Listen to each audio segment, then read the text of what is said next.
Welcome to Warp Core Breach, episode 52, the Battle of Mempa.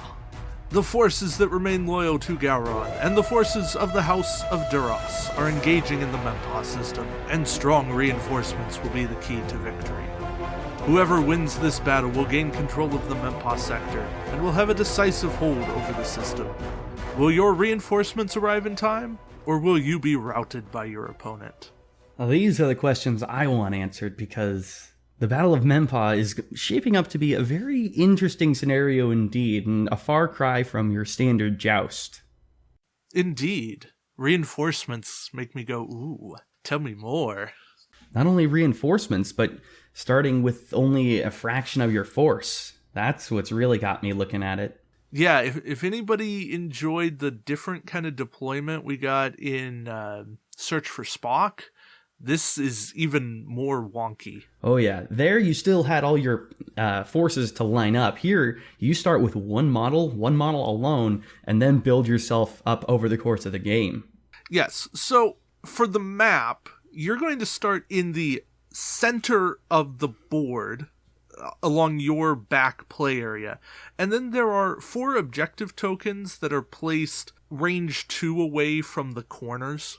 A nice exact number there. Yes, 8 inches. Yeah. We don't have inches. It's range 2. It is range 2.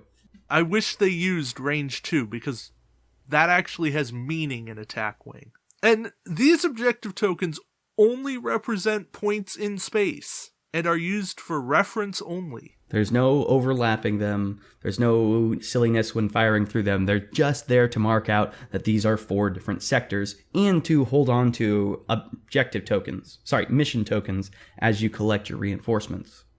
Yes, and the other thing is anything that interacts with an objective token doesn't interact with these because they're not actual objective tokens. They're basically not there. They're for you the player's reference.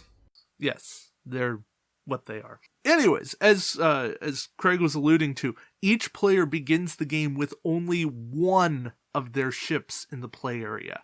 Set up along your back row. Yeah, that's what's so different. It's in a 4-inch by 8-inch area. Range 1 by range 2 area centered east to west.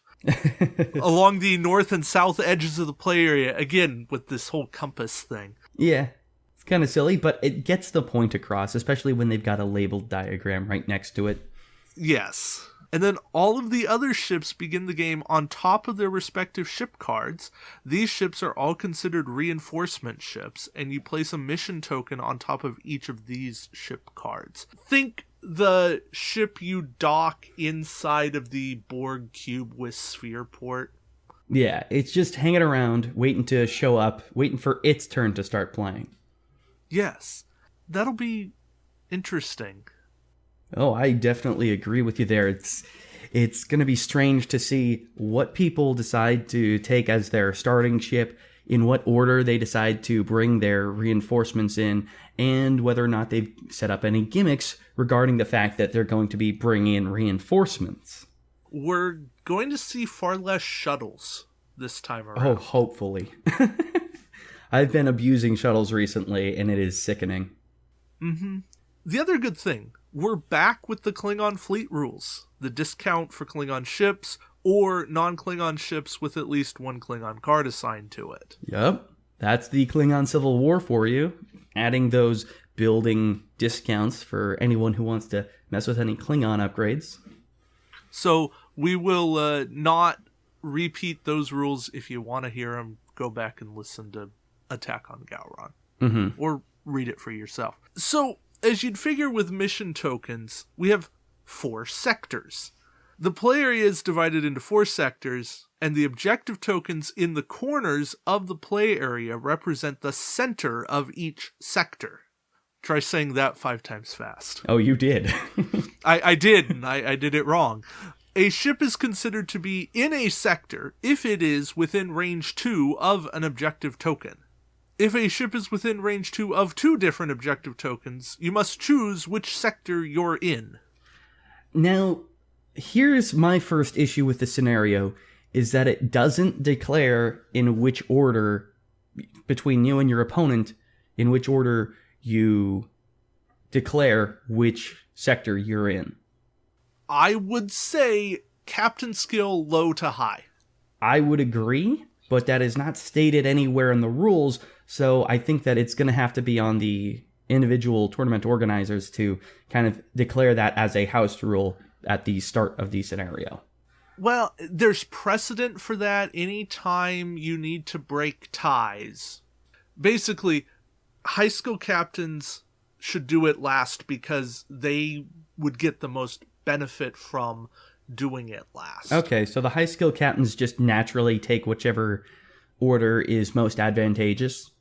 Well, yeah, look at movement. They get the most knowledge from moving last, and firing, they fire first so that they actually get their shot off. Okay, I can accept that. I just was looking at this thinking, oh, this is going to cause problems. It's also the precedent if two players wish to deploy cloaked mines simultaneously. They do it from low to high. Interesting. Skill. Okay, so that should work out. I just want to bring that up as a possible bone of contention. Yes. So I know by the time this goes out, most people have actually played it, but you can see how this could have been an issue. Yeah. So during the planning phase, the player with the most ships in a sector controls that sector, which makes sense. Yeah, it's kind of important to actually be there to control this sector. And most means more than your opponent. Mm-hmm. Not equal. Equal is not a controlling number. Not more squad points, just more ships. Mm-hmm. If the controlling player does not already have one of their mission tokens on that sector's objective token, that player may bring one of their reinforcement ships into play in that sector. And already we have a scenario that's ripe for abuse. Yes. Not only does this mean that you can take the slow play to kind of dawdle around your half of the map, collecting your reinforcements from the two close sectors, but this also means you can actually dash across the map in order to contest your opponent's sectors to prevent them from gaining their full reinforcements. Mm-hmm. Which is... okay, how do you want to play this? Yeah, it definitely leads to a sort of face-off at the beginning of the map when everyone's placing their singular ship. There's going to be a big, important focus placed on having a high captain skill for that one ship, since you want to make sure you can act before your opponent, at least in terms of orienting your ship. And finally, there's going to be an interesting focus on jumping across the board with all sorts of interesting little upgrades in order to kind of contest your opponent before any reinforcements are brought in and kind of turn it into a 1v1. So what you're saying is high captain skill is important yet again. Weird, that. Yeah. I have a feeling that with something like the quantum slipstream device, you could make a very nasty gimmick where you jump across the board, wind up right next to your opponent, and basically never let either of you actually use the reinforcements. Perhaps piloting a ship like Voyager or the Regent's flagship that has a 360-degree arc so that it becomes a little bit easier to keep your opponent in your firing. Okay. I'll buy that. Warp jump will certainly do it. I don't agree with warp jump because if they can get anywhere near the objective, you won't be able to place yourself down within range 1 to 2, since you can't place yourself within range 1 to 3 of any other ship on the board. Something like quantum slipstream device works. Something like maybe the Picard maneuver, that's the one. Yeah, the Picard maneuver is the extra move. That's what I was thinking of. That's a good one, but the problem is since you can't set up in a corner, you're setting up basically centered, it's going to be really tricky to get into a sector. Because if they set up roughly centered, they have the option to bank either direction. Or even pull a hard turn. Yeah, and you're going to have to just pick and hope. And that's just it. Because you can land in both, you can actually just go straight across. But with Picard maneuver, you have to do a straight. Yeah, that's what I'm talking about. You built centered as well as your opponent, and then you perform your straight, you go straight again, and now you'll be in both of their sectors. Because you'll be within range 1 to 2, and so long as you have highest captain skill, you can pick which one that you actually count as being in when it comes time to check that. Okay, what if they go higher captain skill? Well, then you hope that they moved a move other than straight, or you just build with ships that can be really useful sideswiping someone, because you can move in, and then if they pick the other sector, you actually have reinforcements now. Okay. So here's another thought. Just bring the Borg Sphereport as your starting ship. Yep. It's got its own reinforcement built in. Yep. You don't need to worry about bringing the reinforcements from off of one of the individual sectors, because you're carrying your reinforcements with you. And while that does give you slightly less points if it turns into a full-on game, because you actually get bonus points for calling in reinforcements, that's still a very valid option. So bring in a whole bunch of cheap ships as reinforcement fodder. Mm-hmm. Like, just bring in a couple of Brels or Cavorts or Vorchaws and say, especially because they're hey, discounted. Yeah. I mean, that's not the worst idea. And you've got a gigantic base. You can be in all 4 sectors if you want. The problem with that is that you do need to... You're only allowed 1 reinforcement per sector. Right. So once you've actually brought in a ship in Sector A, let's say, you can't bring any more ships in through there, and you'll have to make your way around the board, kind of collecting your reinforcements as you go. Like I said, you've got a gigantic base. It's so much easier to get into a new sector. I am actually really curious to see whether or not it's big enough to stay in all 4 sectors at once. That would be quite the interesting first move, especially if you put on like a super high captain skill. Yeah, maybe you need Deep Space Nine or Terok Nor instead, so you actually have the stay still maneuver option. Mm-hmm. I'd been considering building with Terok Nor myself, because I would like to be able to collect both my reinforcements from either side, keep my opponent from messing with anything like that, have the full 360, and then just kind of move up with my 3 ships. Yeah. These are the things you gotta at least consider. Oh yeah, everybody's gonna be thinking up their own ways to use and abuse this sector mechanic, so don't be surprised if your opponent pulls something a little bit wonky, a little bit out of left field, and exactly what you didn't plan for.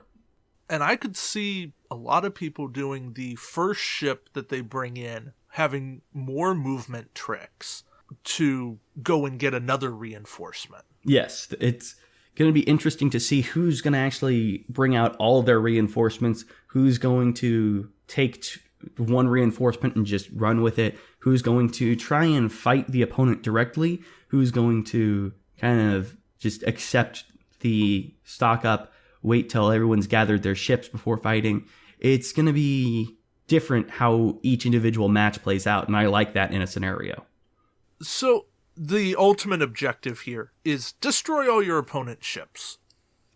Yes, which is a nice, easy scenario to play. Just kill your opponent.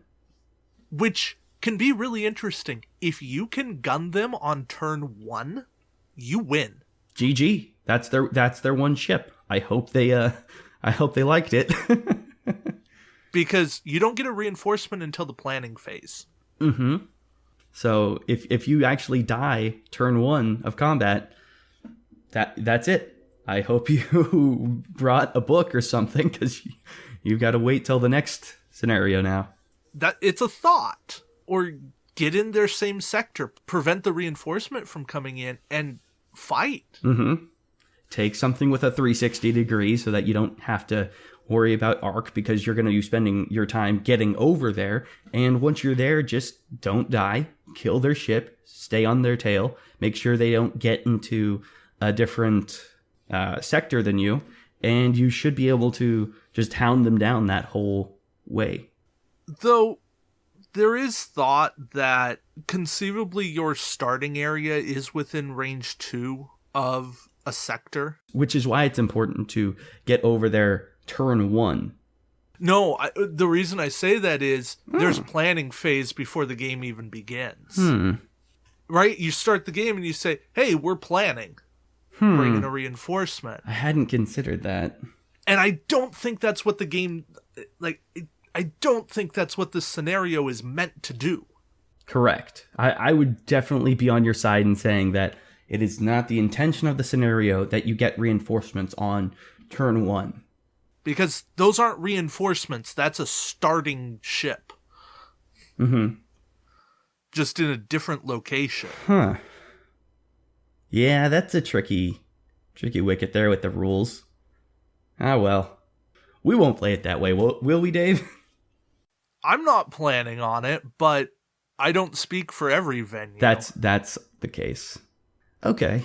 Well, hopefully people try and go with it a little bit more than it necessarily defines for itself. But again, that's just one of the issues with these scenarios, is getting the nitty-gritty written up properly. It's not explicitly defined against, so it should technically be legal, but I really think that is out of the spirit of the Battle of Mempa scenario. See, I would say mark it in the planning phase, and then you get it in the end phase. Because you shouldn't get a reinforcement at the same time you count it. That's too quick. I would agree. I think that you actually have to move in and control the sector in order to get the reinforcement ship, but there's that discrepancy in the rules. Yeah.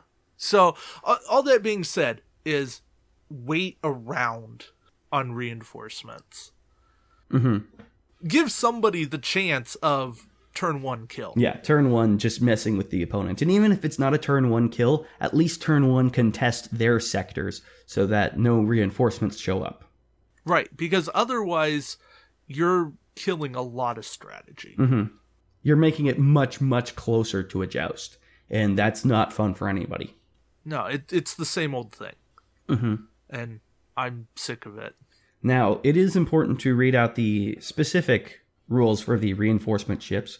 Specifically, they are brought into play during the planning phase, and they must set up in the sector that they are being brought in from, i.e. the 12-inch square on whichever corner of the board you're controlling, but not within range 1 of opposing ships, so you can't just set up literally on top of your opponent.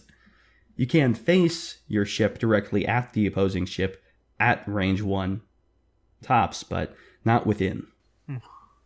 Which is really interesting because conceivably, say there's a sector that's 3-2 control, they might not have a place to deploy. It could be very difficult to find space in heavily contested sectors. What if I'm trying to control your sector with Deep Space Nine and a Borg tactical cube? Maybe there's not even room to place the models. Well, okay, there's always room to place a model. Well, yeah, but not within range 1 of the opposing ships. How are you going to place your ship if my Deep Space Nine and tactical cube are there? It'll be difficult, don't get me wrong. I think that inversion wave on a space station is quite possibly a valid gimmick for this setup. Not giving away anything. Not necessarily saying I'm going to or not going to use that, but I'm saying it's a possibility. There are some fun thoughts here. Uh-huh. When they make things possible, we gotta try to stretch things out. And who doesn't want to see a space station flying around and say, oh yeah, this is where I'm controlling today. Surprise! Yes. So what happens if a reinforcement can't be deployed? Well, I don't think you can call in the reinforcement. I don't think you can actually... I don't think so either. I don't think you waste your mission token. If you can't place it on the board, you can't bring it in the first place. You don't lose out on that ship. It doesn't just die because it can't come on. You don't actually claim the sector either, because the rule is that each player may only bring one reinforcement ship into play from each sector. So if you don't manage to bring in a ship, then you also don't remove your mission token and spend that whole shebang. Yeah, I still think it's highly unlikely. We're talking about a fringe of a fringe case. You've got to have built to do this specifically. Yeah, and even then, you're being a bit of a jerk. Or you're playing the scenario, Dave. Not necessarily mutually exclusive, but, you know. So, okay, all that being said, beyond the objective of just destroy, you get 5 fleet points for each reinforcement you bring into play. And whoever brings in the most reinforcements gets 10. So you could get a total of 30 bonus points just from the scenario if you bring 5 ships and get the 10 bonus at the end of it, if you manage to actually bring all of your reinforcements in. Somehow I don't think your opponent's going to let you bring in all. Somehow, I've got to say, it's probably a really awful idea to try for that, but you know... weirder things have happened. No, I will say, when we managed to get this played, under a 4-ship minimum, it's going to be really interesting. You have to go fight your opponent for control. If you want to actually get all your ships. Your 4th ship. Yeah. Which means that we're probably going to either build such that you've got 1 dinker ship and 3 big ships, or someone's going to be building an assassination list with things like projected stasis field, and maybe some of the muon weapons from the Romulans. Sure. Why not? But that gives you cause to bring other defensive things, and there's a nice back and forth. Absolutely, and that's what I like to see. There's also like the option of building with ships that kind of take some time to ramp up. I know that the Xindi Weapon Zero has that talent that allows you to spend some turns ramping up in order to then unleash like this big volley of death. And the Species 8472 has, of course, their biological technology that can gain them attack dice every turn that they're on the board. So choosing carefully your starting ship might be an important part of your strategy. Yeah, anything you've got, this works, but it's a little too slow. You know what? Now, not so much. Now my opponent's probably taken the time to bring in his reinforcements. Maybe I can afford to take some setup. Looking at you, cryogenic stasis. Sure, cryostasis is great on your starter ship. Not so good on a reinforcement. Not so good on literally anything else. Which is okay, because it is a unique upgrade. Yeah, cloaking ships are now less good as reinforcements. Yeah, because you don't necessarily have the free turn to spend cloaking that you would normally have in a joust. Things that you want to cloak. That's true. That's also true. Ships that happen to cloak that you just say, whatever. Those are still fine. Vortshots. Oh yeah, absolutely. No problem. There's no reason that you have to be cloaking a Vortshot in order to make it effective. You know, that reinforcement scimitar with double interface generators may not be the best reinforcement. I don't know. Any scimitar with 2 interface generators makes me scared. I don't care if it's reinforcements at that point. Well, true. Anyways, so aside from a little confusion in the rules, I still think this is a solid scenario. Absolutely. This one was actually the one that I first got my creative juices flowing, like what I wanted to do, what sort of gimmicks I had in mind, and how I wanted to execute. Because I've got a very specific idea of what I want to do with this scenario, and I'm looking forward to seeing people's reactions to it, because I don't think it's ever been done before. Okay. I'll look forward to that, too. Exactly. So all of that brings us to the prize pack. Yes. And, well, first, the resource. And can I just take a second to say thank you, WizKids, for finally coming up with a reasonable auxiliary power resource, because they've tried multiple times in the past with different ideas like chief engineers or the damage control teams of sorts of ways to give you aux power as your resource, but give you something worthwhile in return, and they hadn't really nailed that until auxiliary power. Yeah. You get 5 aux power tokens, and once per round, 1 ship in your fleet can take an aux from the card to do one of the following things. Roll an extra attack die, roll an extra defense die, place an evade token beside your ship, or repair a shield. It's important to note that that is placing the evade token beside your ship, so even if you've already got one, you can use this as a double evade. It is also interesting to note that while you can add a defense die, placing an evade token is almost strictly better, so you should probably focus on that instead. Yeah, don't ever roll an extra defense die. Please. Please. Please. I don't want to hear of anybody ever rolling an extra defense die with this. This gives you a lot of options. If all of your ships are healthy, you can place an evade token and just soak 1 damage. If any of your ships are damaged, you can actually repair shields, which is not something you can very easily do most of the time. And if none of your ships are even hurt and you want to be offensive, you can actually increase your damage output by tossing these auxiliary power around. All of this is pretty fantastic stuff. It's versatile, allowing you to kind of react to the moment. And as long as you're building with a ship that already kind of wants to take auxiliary power, something like the Defiant, the Avenger.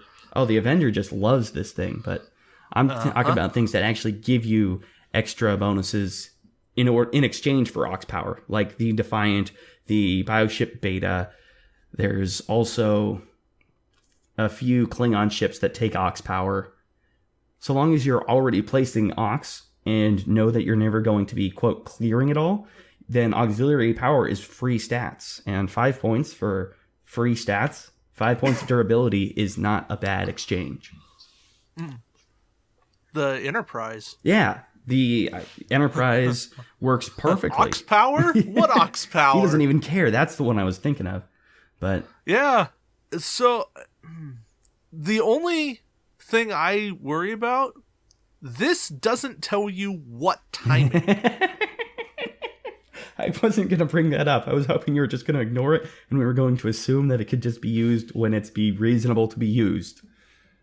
So, well, I mean, adding an attack die is during the roll attack dice step and defense dice, and the evade action, that's got to be, or placing the evade token, that's got to be during your action step. Does it? Or could it be at any time, like in between phases?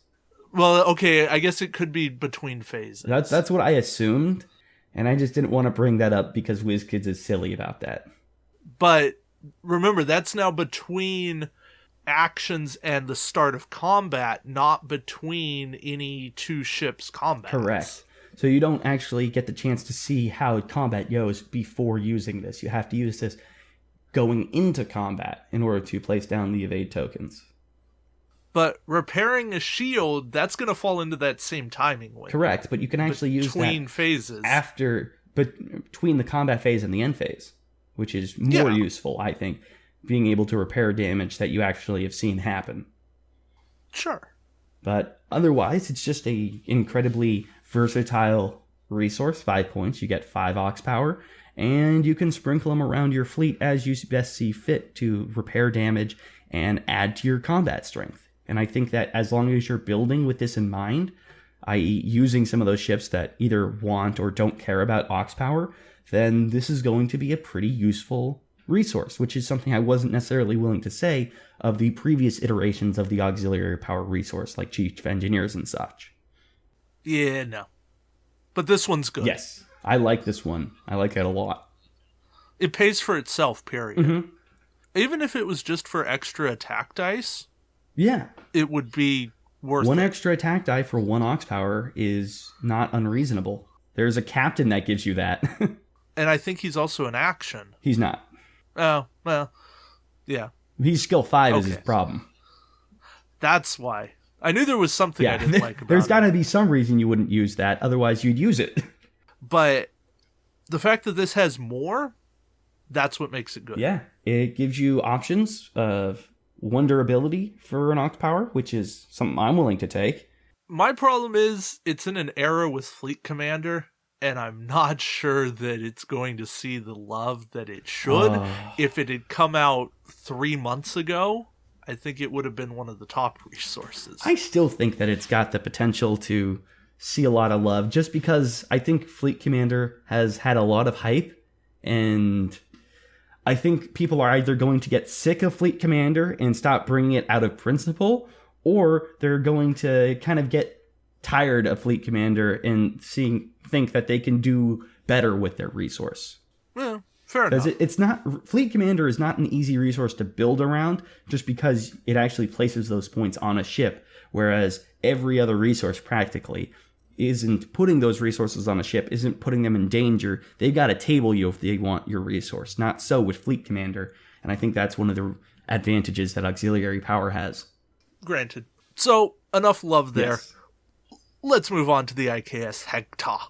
And I'm actually interested in doing that for once. It's a cavort. It is a cavort, so I don't think that's a positive. You said that like you were really happy about it, but it's better than a Brel. It's got 5 hull. I don't agree with that interpretation. I look at that and think, wow, I've got 26 points for only 4 attack dice. I could do that with a Predator from the Kazon. And have battle stations. I don't need the Klingons for that. If I want the Klingons, I want 5 attack dice. I want the Vorchas, the Nevar. I don't want this like toned down Vorcha.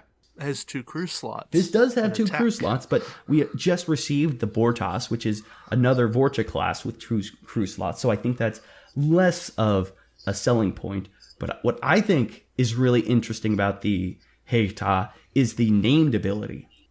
If your ship is within range 1 of a friendly ship, each time that ship defends, it rolls 1 extra defense die. However, you can only target 1 friendly ship per round with this ability. So you can't just give everybody +1 defense die, but this actually works really nicely as an escort ship. It flies alongside... For core, or for a space station, or a vulnerable ship, or just about anything that's either taunting in attacks or is a high priority target.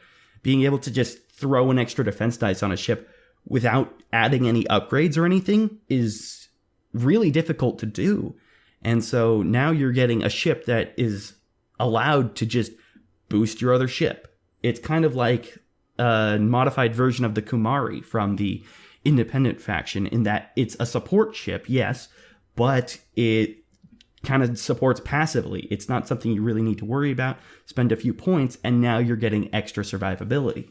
Oh, fair enough. I like this. I'm concerned about how it continues to aid the core and colo builds. Yes, there is some ability to take advantage there, don't get me wrong, but I do think that it is a good addition to the game, giving you an ability to kind of have an escort ship that just makes your other ships last longer. And if your opponent wants to target it down, I don't really care. It's a friggin' cavort. I'm gonna not be doing too much work with it anyways, so it's either going to get a lot of work out of its named ability, or my opponent's gonna focus it down, and I'm going to laugh my way to the bank, because I didn't want it to live in the first place. And I want to put Clark Terrell on this ship so that I give my entire fleet +1, and then 1 other ship +2. Yep, instead. That's also a very nice setup for that. Maybe have some sort of admiral that you use, like Hayes or something, and just make it difficult for your opponent to attack your guys. Meanwhile, this Hegh'ta is boosting everybody. Yeah. There you go, folks. This is the defensive ship that maybe we didn't deserve, but it's what we got. Yeah, it's an escort ship. It makes sure one of your other ships doesn't die as easily, maybe draws some fire, and I think that's worthwhile. I think that's a good place for it to be in the game. I wish it had 5 primary weapons value. I wish it was a Vorcha, but I'll take it as a Cavort. Yeah. Now for a captain that may never, ever, ever see play. Yeah. Kern. Kern. He's skill 6. He's Kern. What can I say? He has a talent slot. There you go. 4-point Klingon captain with a talent slot. That's really common, so sure. Action. If your ship is within range 1 of an obstacle, roll 2 attack dice. Every ship within range 1 of the obstacle suffers damage as normal for each hit or crit result. Ships do not roll defense dice against this. And that includes his own ship. Yep. So you're necessarily damaging yourself and your opponent has to be within range 1 of that same obstacle. Yeah. You know what would have made him just palatable? I've got a feeling you're going to list something that doesn't actually make him palatable, but I'm interested. If his ship had gotten to roll defense dice. I don't think that would have been the case. Most Klingon ships only have 1 defense die. In fact, all Klingon ships only have 1 defense die. I think that... You can put him on a non-Klingon ship. You can, but the intention's very clear. He's Kern. The intention's to run him on a Klingon vessel so that you're, of course, not taking any faction penalty. And while there are some ways to make obstacles, the only mainstream one is with mines, and basically he is a double-sided version of det codes if you look at him in the right light. And you don't really analyze him too hard. Yeah, and you don't necessarily pursue the entire analogy, but... No, he rolls as many dice as det codes. No, det codes rolls 3. No, det codes is mine dice -1. Is it? Yeah. Interesting. So he's basically reusable det codes so long as you're in range and he doesn't actually get rid of the minefield. Great. Great. Love you, Kern. But he hurts himself. He hurts himself and he doesn't destroy the minefield, which is the whole reason you bring det codes in the first place. So. And the Klingons have nothing that benefits from having damage. Mm-hmm. Or being within range 1 of obstacles. Like, one of the interesting combinations could have been Kern and Hazar from the Bajoran faction, but right. You can't even do that on the without fleet commander, and I don't think this is the combo you want to blow that on. No. All right, well, that was Kern. That was all Kern was ever going to be. At least he hit skill 6. That's a first for him. Yeah, what was his other versions? 3, 4, and 5. Oh, now we just need one more version of Kern to make that straight. Yeah, you could have, like, Jinrumi Kern, if that's a thing. It shouldn't be. I'm betting on the 2 before the 7. Can we just not? Can we stop it with Kern, please? Wait, a 2-skill Kern might actually be good. You would have to in order to get anyone to even look at it. We here at Warp Core Breach look at every card. Oh, sadly.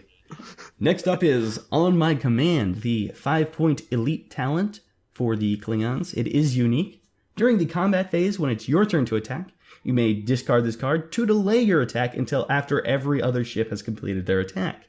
If you do so, you get +2 attack dice for your first attack during the round you use this ability. So This can't be used with any sort of double attacking nonsense like the Brel and Admiral Worf. But for 5 points, you can say, no, I want to see how combat works first, and then attack with a boosted attack. This shouldn't be 5 points. Because it's +2 attack dice, it has to be 5 points.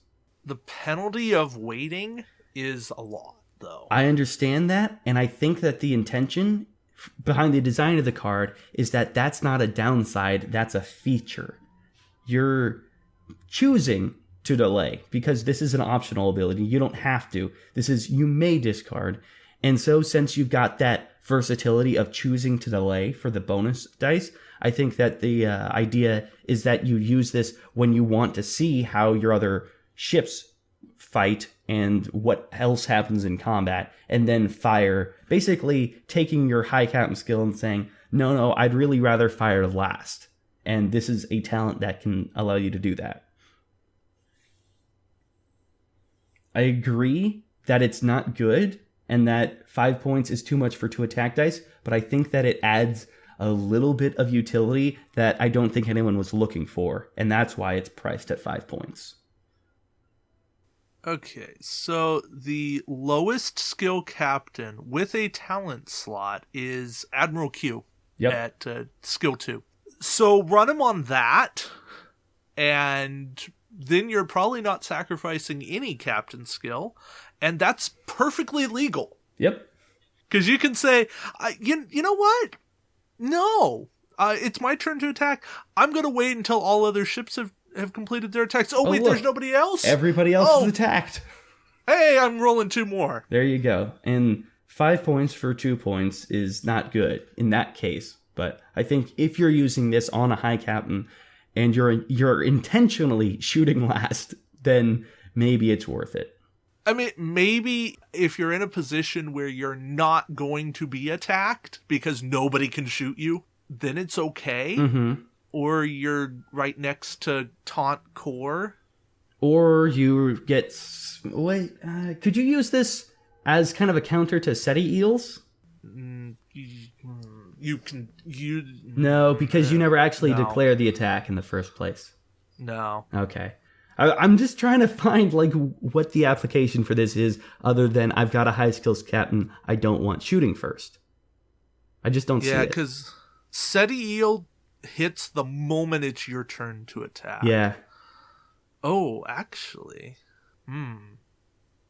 I think you might be able to initiate on your command before SETI eel. Okay. Because offense, or active player, inactive player. Is that how it worked? I thought the inactive player got to modify first. That's in dice, though. Okay, so that's just for dice. Okay, so you know what? There you go. Maybe you don't want your opponent using SETI eels on your highest skill captain. But they can still just wait on their SETI eel until it's your turn to use on my command. Assuming later. Your other ships don't actually kill the SETI eel carrier in the meanwhile. So there is at least that one small tactical usage for it. Maybe. I could be wrong. That's on true. That. It could be a trick of the timing. So I'm not going to say for sure that it has more utility than it might, but there's possible scenarios that you can at least take to your TO to sort out. Yeah, that's definitely a TO thing. That's a Otherwise, this is right in line with Kern in terms of usability. It's more usable than Kern. It's at least more dice. Yeah, but you were knocking 5 points for 3 attack dice last time. I don't want to hear 5 points. Well, this hurts you too, and it doesn't actually. It delays your attack, which is like a big deal most of the time, and not if you have it on a mid-skill captain. And you know you're not going to be attacked. Yeah, I don't know. It's not a great Klingon talent, but it's not a bad one. I will probably never run it. There you go. I'm just saying it's not the worst. There's a lot of competition for that. I'm not trying to say it's the worst. I'm just saying it's I don't not even like in the bottom 5. I don't like this, and I liked the talent from last session. Yeah, well. So that's my perspective. Right. Taral, 4-point unique crew. During the modify defense dice step, you may discard this card to reroll up to 2 of your defense dice. If this card is deployed to a Klingon ship, you may disable it instead of discarding it. Speaking of, I don't like this card. Taral, how you doing? 4 points for 2 defense die rerolls? I'll admit, defense die rerolls are hard to come by. Yeah. However, that said, they're not worth as much as attack die rerolls, and they're definitely not worth 4 points for 2 of them. We had a Kazon crew in the blinds, Roulotte. Which is fantastic, by the way. He's 3 points, and it's when attacking or defending. You may discard this to reroll any number of your dice. Why make a subset? Why? Technically, this one can be disabled. I don't think that's a valid, method of putting him on the same level as Roulotte. That's not a reason to make him more expensive. And to make him less dice and only defensive. I'll admit, it's a tough sell. So what you're telling me is I've lost my ability to reroll attack dice. You've lost your ability to reroll any number of your defense dice. You're limited I'm now down to 2. 1 or 2. 1 or 2. Oh, but I can disable him so I can spend an action on him later. Yes, that is exactly what I'm telling you. And you want me to pay 4 points for this? I don't want you to pay anything for this. I want you to leave this in your box. when I could just take Roulat and pay the faction penalty and put him on my Klingon ship for 4 points anyways. Yeah, it really shakes down to there's no ifs, ands, or buts. Toral is very inefficient. Toral pisses me off because that is a terrible card design. The intent is to take him on a cloaking ship, so he should at least be all your defense. Is he at least fluffy? Well, he was a bit of a wimp. I like the idea that WizKids is just printing cards as like an insult to the character. But if he's going to be a wimp, rerolling defense dice is not 2 points per defense die. Yeah. He should be a 2-point max. Ideally, he could be 1 point, and that might make people run him. Might. Because there's still Klingon crew that compete for the spots. Yeah, no, I don't see when I would even think about bringing Toral. I just don't see it. See, that's the thing. You have to look at these cards. Forget the point cost. Just look at the ability and go, okay, how much would I pay for that? Yeah, how much is this worth to me, the player? And the answer is generally less than the printed cost. And Toral, I bring him for 1 in the right fleet, 2, maybe, and after that, no. Yeah, he's just not the right choice. So yeah, not so much. Tell me about the tech. The tech is generic, so you don't have to worry about... I don't even know what I'm saying here. Okay. Auxiliary power to shields. It is a 4-point generic Klingon tech upgrade. When defending during the deal damage step, you may discard this card to immediately repair up to 2 of your shields that were destroyed with that attack, placing 1 auxiliary power beside your ship for each shield you repaired. Weird sort of synergy with the resource auxiliary power in that it's giving you shields for aux power. I don't like the fact that it's 4 points for 4 durability and 2 auxiliary power, because 2 auxiliary power is pretty much more than most ships can handle, since you can't clear that with a single green maneuver. Yeah. And otherwise, it's just kind of a very small setup there. It's not a lot of impact. Oh, also, no ship may be equipped with more than 1 auxiliary power to shields, so you can't even stack this on a single ship that just is going to take a lot of aux already. Sure. It's okay for a ship that you want to be able to continue to cloak, but then why do they have shields? Mm-hmm. Why was it not cloaking in the first place? Right. I could see this as an interesting option to include on the Bioship beta. Oh, yeah. Especially because they've got plenty of room for tech in the first place.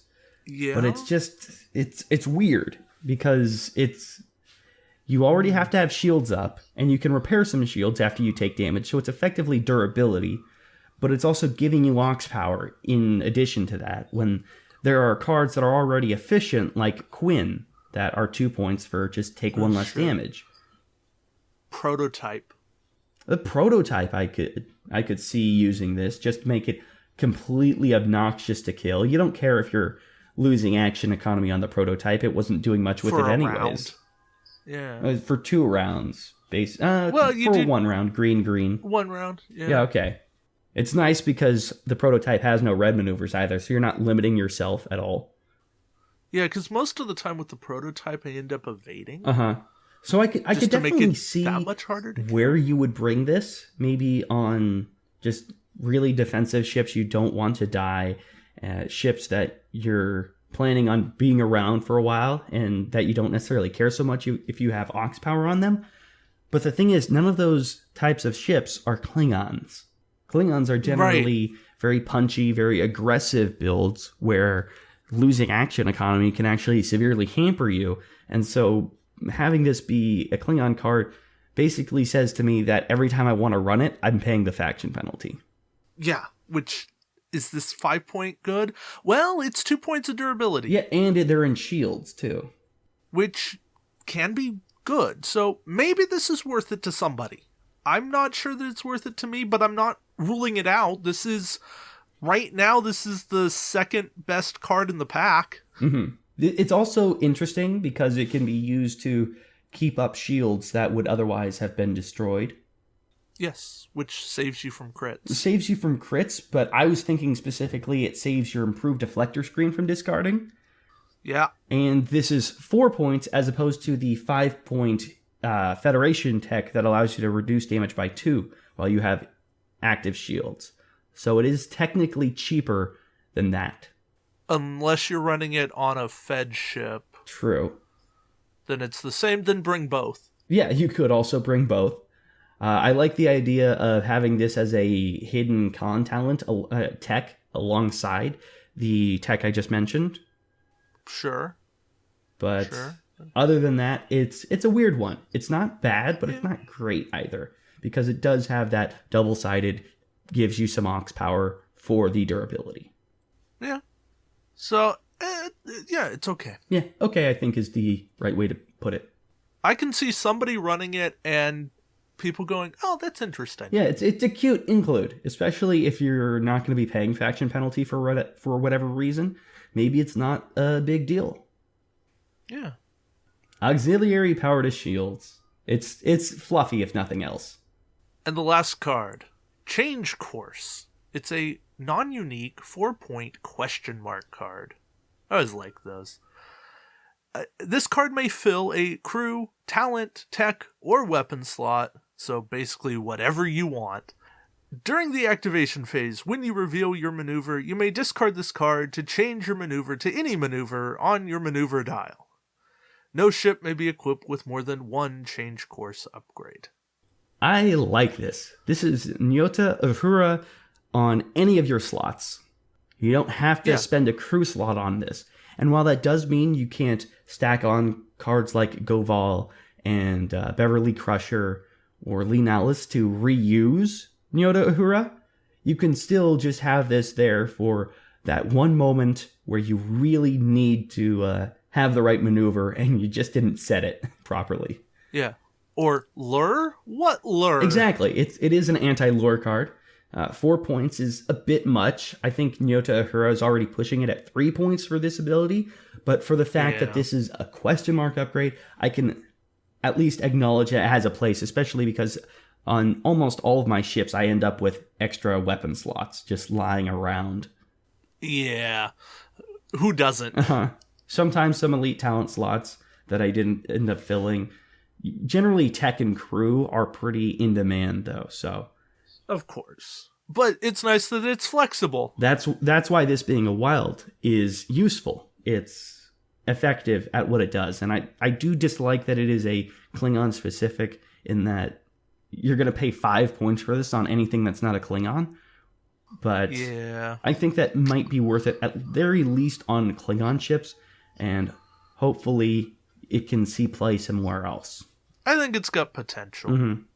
I think this is disgusting on Borg ships. Yeah. I'd like to bump this up to the second best card in the pack. Maybe even the best card. It's up there with the Hegh'ta. Yeah, I like the Hegh'ta, and I like this. So this is definitely a prize ship you're going to want to get a hold of. And you're also going to want to attend just for auxiliary power, because it's, like I said, one of the best auxiliary power type resources they've released so far. So I think this is definitely an OP you want to be competing in, at the very least. Yes, I agree. This is up there with Fleet Commander, General Orders. Yeah, those are the two. Those are the king of the crop currently. Yeah, it's a fun scenario. Absolutely, I'm seriously looking forward to trying this out. Like I said, I've got my own idea for a gimmick that I really want to try out, and I'm hoping that it's going to take everybody by surprise. Cool. I look forward to that, and I won't make you spoil it at all. Appreciate it. So I'm sure I will talk about it on air after the fact. Eventually, yes. It's just fun. Mm-hmm. So get out there. The Hegh'ta pack is Warp Core Breach approved. Absolutely. Try and get yourself one. It's a good ship. All right. That's it for us. We'll be back next month with Baiting the Romulans. Baiting the Romulans. Until then, have a great day, everybody. Warp Core Breach is produced by Nick Norris and David Montgomery. with additional content from our contributors. Our computer is voiced by Corinne Donnelly.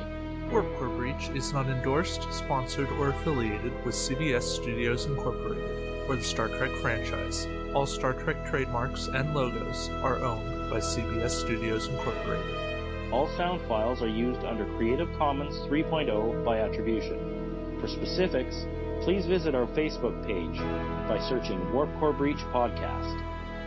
If you want to contribute to the show, let us know on the Facebook page, or you can email us at warpcorebreachpodcast@gmail.com.